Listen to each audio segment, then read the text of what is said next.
Bom dia, professor Fernando, mais uma aula de Geografia, os alunos dos sétimos anos A e B, né?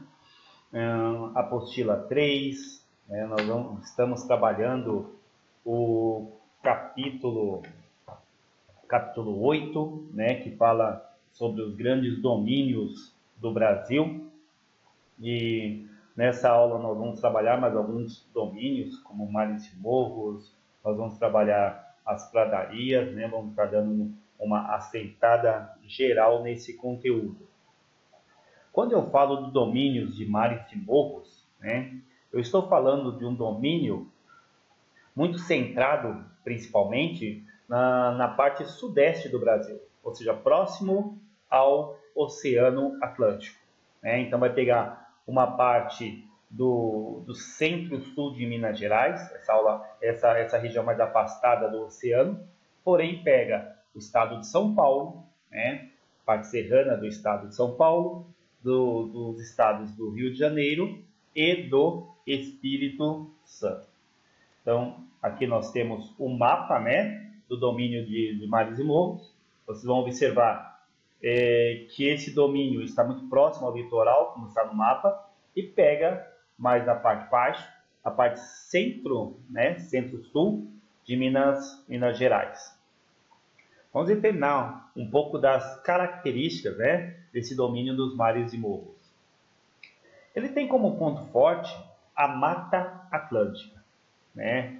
Na realidade é uma mata tropical, ela chama-se Mata Atlântica porque ela fica próxima ao Oceano Atlântico.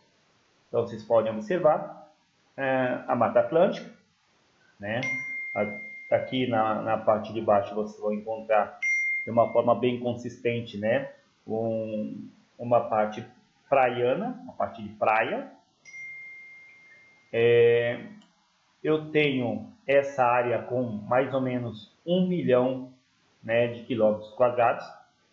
Aqui existe novamente a localização, centro-sul de Minas Gerais, parte do estado de São Paulo, parte de Planalto, serranos do estado de São Paulo, do Rio de Janeiro e Espírito Santo.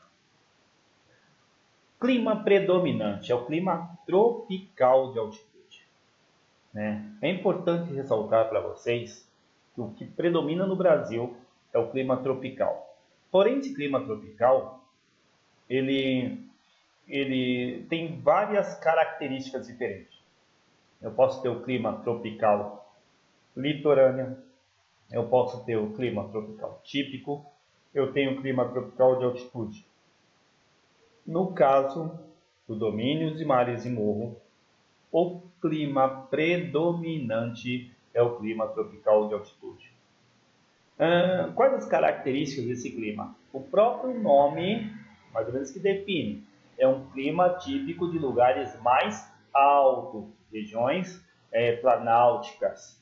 Se é um clima de regiões com maior altitude, consequentemente o clima, a temperatura desse clima é mais amena.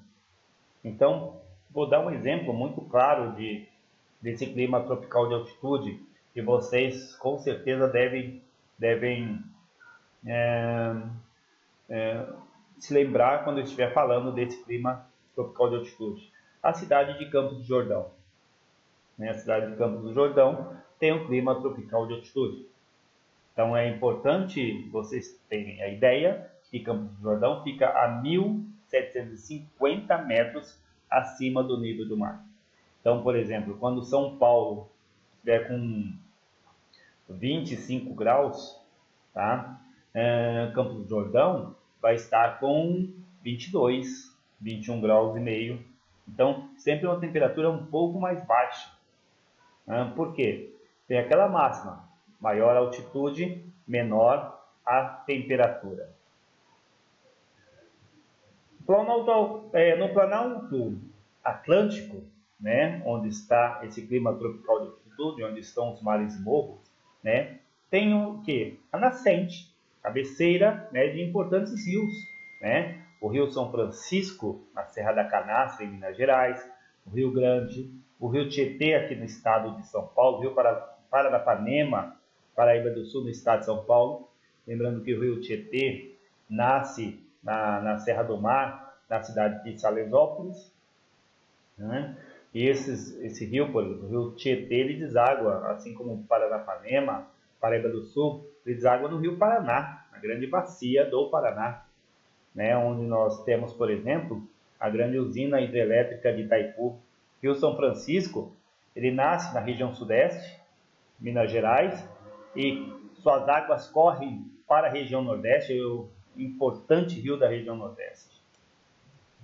Vegetação original, Mata Atlântica, tá? Como eu disse anteriormente, Mata Atlântica, porque, né, essa mata tropical fica próxima ao Oceano Atlântico. Então, ela é uma floresta, uma mata densa, ou seja, muito grande, tá? Além de muito grande, além de muito densa, ela vai desde o litoral do Rio Grande do Norte até o litoral do Rio Grande do Sul. Então ela é imensa, é gigante, tá? Ela pega todo o litoral brasileiro. Ela é densa, ela é higrófila, ou seja, é uma vegetação típica de lugar úmido. Ela é heterogênea, ela tem grande diversidade de espécies. Ela é perene, ou seja, ela vai estar sempre verde. Tá? Então, algumas das características desse tipo de vegetação. Aí nós temos o domínio das araucárias, né? Domínio das araucárias, vocês vão observar que ele está muito centrado na região sul do Brasil, ou seja, a vegetação que predomina na região sul do Brasil. A imagem da mata de araucária. Então vocês vão observar dentro deste contexto que é uma vegetação mais aberta, né? Ela não é heterogênea, ou seja, ela não tem grande variedade de espécies. Ela é uma vegetação homogênea. Ela também é uma vegetação higrófila, ou seja, ela é uma vegetação típica de lugares mais úmidos. É uma vegetação aciculifoliada, ou seja, as suas folhas são finas e pontiagudas. Guardem isso que geralmente cai em prova, tá, galera? Então, mata de araucária é uma vegetação aciculifoliada, ou seja, as suas folhas são finas e pontiagudas. Esse tipo de vegetação, e eu coloquei até algumas características, então ela se estende do centro-norte do Paraná até o norte do Rio Grande do Sul, ou seja, pega toda a porção sul, né, do Brasil, ou seja, o Brasil meridional. Tem um predomínio de clima subtropical, ou seja, aquele clima que fica abaixo do trópico de Capricórnio. Então, a temperatura varia entre 17 e 20 graus. Tá? As chuvas, elas são bem equilibradas, ou seja, chove mais ou menos a mesma quantidade durante todo o ano, entre 1.000 e 2.000 milímetros anuais. Então, é uma boa quantidade de chuvas, né? Esse clima subtropical também tem as estações bem definidas, ou seja, os verões são quentes, os invernos são bem rigorosos.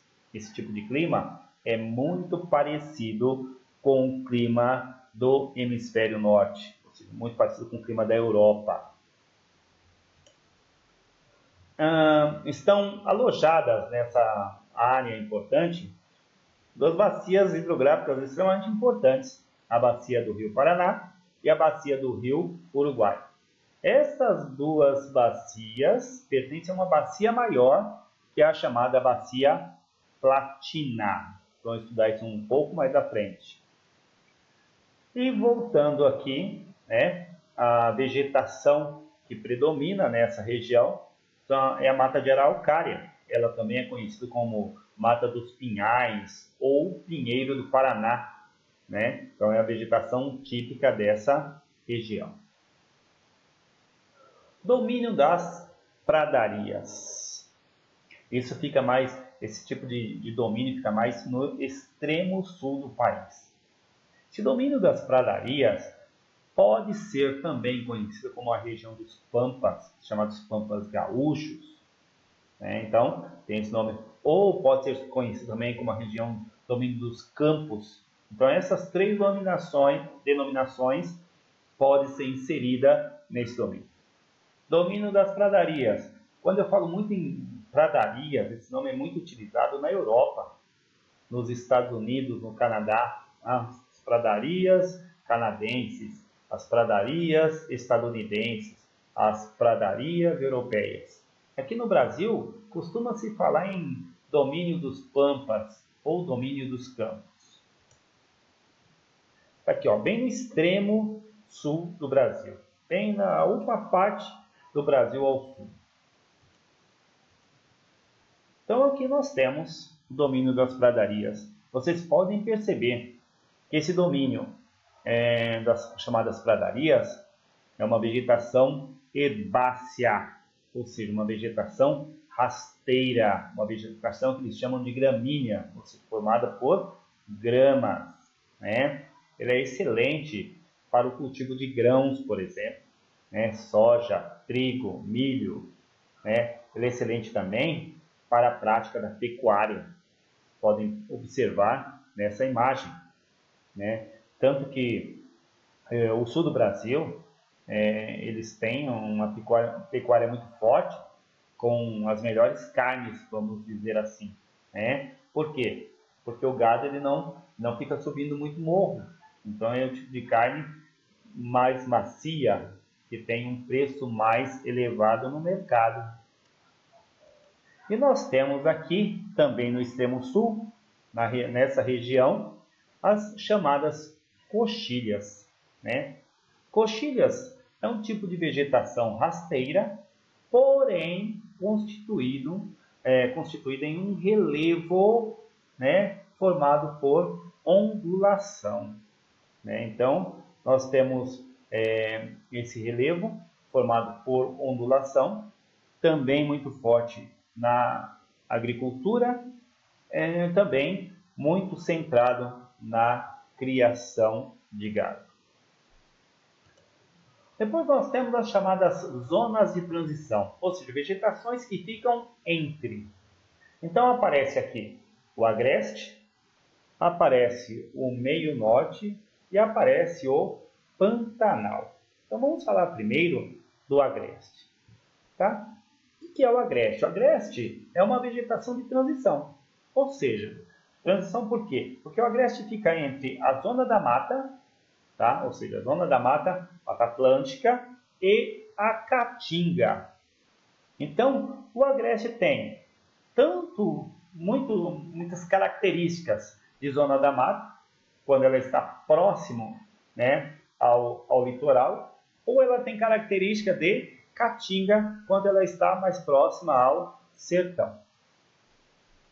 Segunda vegetação é o meio norte. O meio norte também é uma área de transição. O meio norte fica entre o sertão e a Amazônia.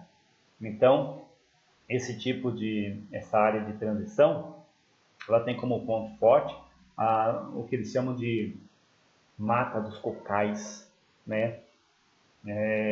E quando eu falo em Mata dos Cocais, eu vou falar no cultivo do babaçu, por exemplo, né? O coqueiro do babaçu, né? Esse coco no qual ele extrai um óleo. Esse óleo é muito utilizado na indústria de cosméticos. Tem também no meio norte a carnaúba, que é uma palmeira no qual se retira cera para a indústria, né? Então, a área de transição meio norte fica entre o sertão e a Amazônia. E depois eu tenho, por último, o Pantanal, né? Que eles chamam de Pantanal Mato-Grossense, fica na parte central do Brasil, né? O Pantanal é constituído por uma vegetação alagadiça, né? Então tem mais ou menos 250 mil quilômetros de extensão. É a maior área alagada do mundo. É a maior planície alagada do mundo. Então aqui eu tenho o mapa, o Agreste. Então vocês vão perceber que o Agreste fica muito próximo à zona da mata, fica entre a zona da mata e o sertão, como está descrito na imagem desse mapa aqui. Eu tenho o meio norte vai estar entre o sertão nordestino e a Amazônia, pela característica que eu falei das matas dos cocais. Eu tenho o Pantanal, né? Pantanal que fica bem na parte mais central do Brasil, ó, Pantanal Mato Grossense, Mato Grosso, divisa com a Bolívia, divisa com o Paraguai, né? Aqui eu tenho uma imagem do Pantanal, que volto a frisar para vocês, é a maior planície alagada do mundo. Beleza? Obrigado, até a próxima aula.